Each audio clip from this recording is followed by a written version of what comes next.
अब हम पढ़ेंगे ओम का नियम। ये बहुत इंपॉर्टेंट है, ओम का नियम, है ना। तो ओम का नियम होता क्या है? तो कोई भी दो परिपथ है। तो ये मेरे पास एक परिपथ है, तो दो सिरा है इसका, है ना। तो कोई भी परिपथ है तो दो सिरा में, है ना, एक विद्युत परिपथ में किन्हीं दो सिरों के मध्य उत्पन्न विभवांतर उस चालक तार में बहने वाली धारा के समानुपाती होता है। यही है ओम का नियम। क्या कहा मैंने? एक विद्युत परिपथ में दो सिरों के मध्य उत्पन्न विभवांतर, क्या उत्पन्न होता है? विभवांतर। विभवांतर क्या होता है? अभी बताया था, जब यहां से कोई आवेश आवेश कहां जाता है जी? दूसरे सिरे में जाता है, तभी तो विभवांतर बोलते हैं ना। जाता कब है? कब ज्यादा से कम की ओर, अभी बताया था। तो जब कोई विद्युत आवेश एक सिरे से दूसरे सिरे में जाता है, मतलब क्या उत्पन्न होता है? विभवांतर। तो एक सिरे में दूसरे सिरे में कौन जाता है जी? विद्युत धारा, है ना। विद्युत धारा क्या होता है? जब कोई विद्युत किसी दो सिरों के, है ना, एक सिरे से दूसरे सिरे में जाता है तो क्या उत्पन्न होता है? विभवांतर। और ये विभवांतर उत्पन्न होता है, ये किसके समानुपाती होता है? इस परिपथ में बहने वाली धारा के समानुपाती होता है। V समानुपाती I। ये विभवांतर है और ये धारा है, ये क्या होता है? समानुपाती। तो यही क्या है? ओम का नियम। आई बात समझ में? क्लियर है? मैंने क्या कहा? ठीक है, हाँ। तो V समानुपाती क्या हो गया? I हो गया। तो समानुपाती के चिन्ह को हटाना है भैया, तो क्या लगाते हैं? कोई ना कोई नियतांक लगाते हैं, ठीक है। कांस्टेंट बोलते हैं जिसको जिसको क्या हो जाएगा? V इक्वल टू क्या हो जाएगा? R into I। देखो, नियतांक को हटाने, समानुपाती के चिन्ह को हटाने के लिए मैंने क्या लगा दिया? R। R क्या है? नियतांक है, नियतांक। अब देखो, मेरे पास R है तो मैं R के इक्वल निकालना चाहूं तो क्या हो जाएगा जी? है ना, क्या लिख सकता हूँ? R इधर गुना में है ना, तो उधर जाके क्या हो जाएगा? भाग। V इक्वल टू क्या हो जाएगा? I। तो मैं क्या लिख सकता हूँ? R equal to V upon I। और यही R क्या है जी? इसी R को बोला जाता है प्रतिरोध। R को क्या बोला जाता है? प्रतिरोध। समझ में आई बातें? क्लियर है बात? मैंने क्या किया? किसी भी विद्युत परिपथ में एक सिरे से दूसरे सिरे में से उत्पन्न विभवांतर उस परिपथ में बहने वाली विद्युत धारा के क्या होता है जी? समानुपाती होता है। अब ये समानुपाती तो क्या हो जाएगा? विभवांतर समानुपाती होगा विद्युत धारा, electric potential proportional to electric current. तो V इक्वल टू क्या हो जाएगा? I इंटू R, है ना। तो R इक्वल टू क्या हो जाएगा? V upon I। तो R इक्वल क्या हो जाएगा? V upon I। तो R को किससे क्या बोलते हैं जी? प्रतिरोध। प्रतिरोध, रेजिस्टेंस, ठीक है।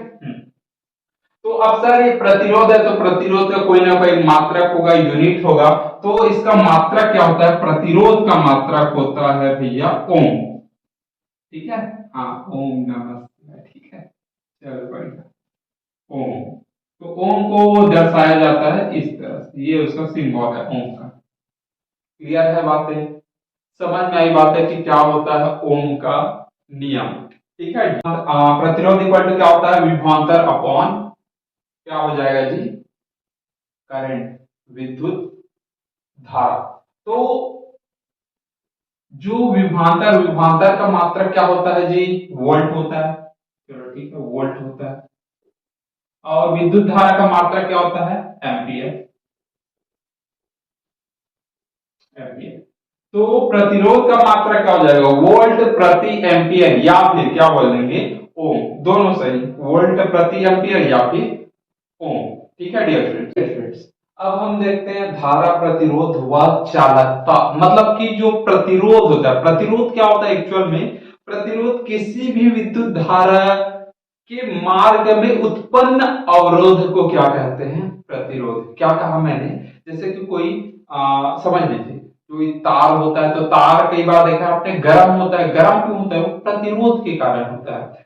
तो प्रतिरोध क्या होता है? किसी विद्युत धारा के मार्ग में उत्पन्न अवरोध को क्या कहा जाता है? प्रतिरोध। आई बात समझ में? प्रतिरोध क्या होता है समझ में आ गया ना? हाँ। अब ये प्रतिरोध किस पर निर्भर करता है ना? प्रतिरोध, ओम के नियम से प्रतिरोध पता चला। मैंने आपको अभी ये बता दिया कि प्रतिरोध क्या होता है।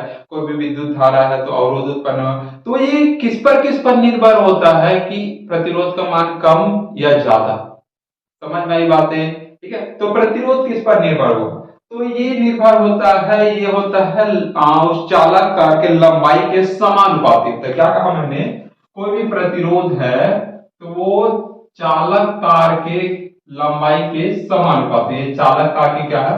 लंबाई उसके समानुपातिक। मतलब क्या हुआ? जो तार जितना ज्यादा लंबा होगा प्रतिरोध उतना ही ज्यादा होगा। समझ में आई बातें? आई बात समझ में? ठीक है, पहला हो गया। दूसरा क्या होता है?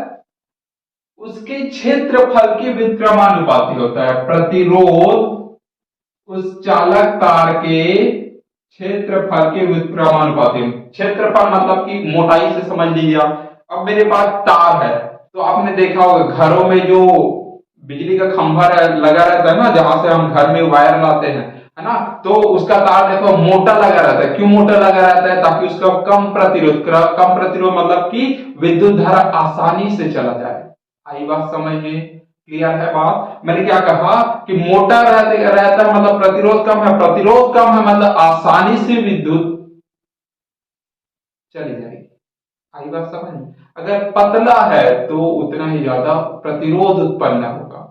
आई बात समझ में? मतलब जितना ज्यादा उसका क्षेत्रफल रहेगा, मतलब जितना ज्यादा वो मोटा रहेगा, प्रतिरोध उतना ही कम होगा। ठीक है, ठीक है। और भी होते हैं, जैसे कि मैं तीसरा ले लूं। ठीक है, हाँ। जैसे कि मेरे पास ताप है, अगर मैं गर्म करता हूं वायर को तो प्रतिरोध उतना ही ज्यादा होगा। आई बात समझ में? अगर मैं ताप बढ़ाता हूं, क्या करता हूं? ताप को बढ़ाता हूं, ताप को। ठीक है, चलो, तो ये मैं ताप बढ़ा रहा हूं, तो आर किसके इक्वल होता है जी? टेम्परेचर के। आई बात समझ में? क्लियर है बात? और चौथा इलेक्ट्रॉन की संख्या, मतलब जितना ज्यादा इलेक्ट्रॉन जितना ज्यादा होगा प्रतिरोध उतना ही कम होगा। आई बात समझ में? हाँ, ये क्या है? इलेक्ट्रॉन के संख्या, मतलब मैंने क्या बोला था? इलेक्ट्रॉन जितना ज्यादा प्रवाहित होगा प्रतिरोध उतना ही कम होगा। क्लियर है बातें? आई बात समझ में? ठीक है, चलो देखो, अब मैंने क्या कहा कि किस तरह से किस पर निर्भर करता है? लंबाई पे, क्षेत्रफल पे, ताप पे, इलेक्ट्रॉन की संख्या पे। तो मैं लेकर चल देता हूं। देखो मेरे पास क्या है? आर इक्वल टू मैं क्या लिख सकता हूं जी? समानुपाती एल है ना? हाँ ऐसा।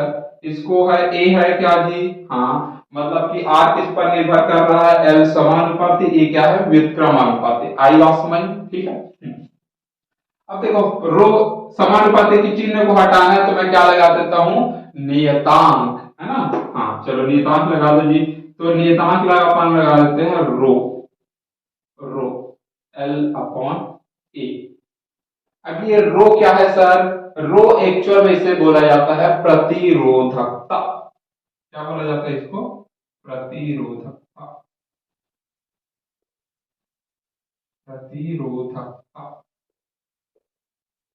प्रतिरोधकता, प्रतिरोधकता का एसआई मात्रक क्या है जी? इसका एसआई मात्रक होता है ओम मीटर। क्या होता है? ओम मीटर। तो ये होता है इसका एसआई मात्रक। ठीक है, हाँ। तो ये कॉपर क्या है जी? कॉपर और लोहा क्या है? चालक है, चालक। और ये जर्मेनियम और क्या है? ये अर्धचालक है। और ये क्या है? विद्युत रोधी। ये है हमारा चालकता का क्रम। ठीक है, तो देखो, चालकता मतलब कि किसमें ज्यादा विद्युत धारा प्रवाहित होती है। प्रवाहित मतलब किसका प्रतिरोध उतना ही कम हो जाएगा। ठीक है, चलो देखो, तो प्रतिरोधकता भी मैं बताया किस पर प्रतिरोध निर्भर करता है। एक सिंपल सा लॉजिक है, देखो इसको याद कैसे रखे सर? याद कैसे रखे? तो मोटा और छोटा, मोटा और छोटा, मोटा और छोटा का क्या होता है? प्रतिरोध कम होता है। मोटा और छोटा का प्रतिरोध क्या हो जाएगा जी? कम होता है। प्रतिरोध कम। ठीक है, मोटा और छोटा का प्रतिरोध कम, पतला और लंबा का प्रतिरोध ज्यादा। पतला और लंबा का प्रतिरोध ज्यादा। ठीक है स्टूडेंट। तो स्टूडेंट्स हमने देखा मोटा और छोटा का प्रतिरोध कम क्यों होता है। देखो मैंने क्या बोला, मोटा है मतलब क्या, क्षेत्रफल ज्यादा है, और छोटा है मतलब क्या, लंबाई उसका कम है। देखो क्षेत्रफल ज्यादा और लंबाई कम। देखो लंबाई कम होगा तो ऑलरेडी प्रतिरोध कम होगा, क्षेत्रफल ज्यादा होगा मतलब क्या होगा, प्रतिरोध कम होगा। उल्टा है ना, क्षेत्रफल ज्यादा तो प्रतिरोध कम, प्रतिरोध ज्यादा तो क्षेत्रफल कम। तो मोटा मतलब क्या, प्रतिरोध ज्यादा, और लंबा, लंबा मतलब प्रतिरोध ज्यादा, तो लंबाई को मैंने कम कर दिया, तो लंबाई कम क्षेत्रफल ज्यादा, तो मोटा और छोटा का प्रतिरोध क्या हो जाएगा, कम होगा। आई बात समझ में। देखिए लंबाई कम है ना तो प्रतिरोध भी कम हो गया, मोटाई ज्यादा है ना तो प्रतिरोध ऑलरेडी कम हो गया। पतला, पतला मतलब क्षेत्रफल को कम कर रहा हूं, क्षेत्रफल को कम करूंगा तो प्रतिरोध क्या हो जाएगा, बढ़ेगा ना। तो छोटा तो ये ज्यादा बढ़ गया प्रतिरोध, और लंबा, लंबाई बढ़ाऊंगा तो क्षेत्र प्रतिरोध भी बढ़ेगा। मतलब पतला और लंबा का प्रतिरोध क्या होता है, ज्यादा। आई बात समझ में। अब ये दोनों याद कर लीजिए अच्छे से, आप इसको लर्न कर लेंगे, और इसी से ज्ञात होता है प्रतिरोधकता, इसका मात्रक ओम मीटर। ठीक है डियर स्टूडेंट।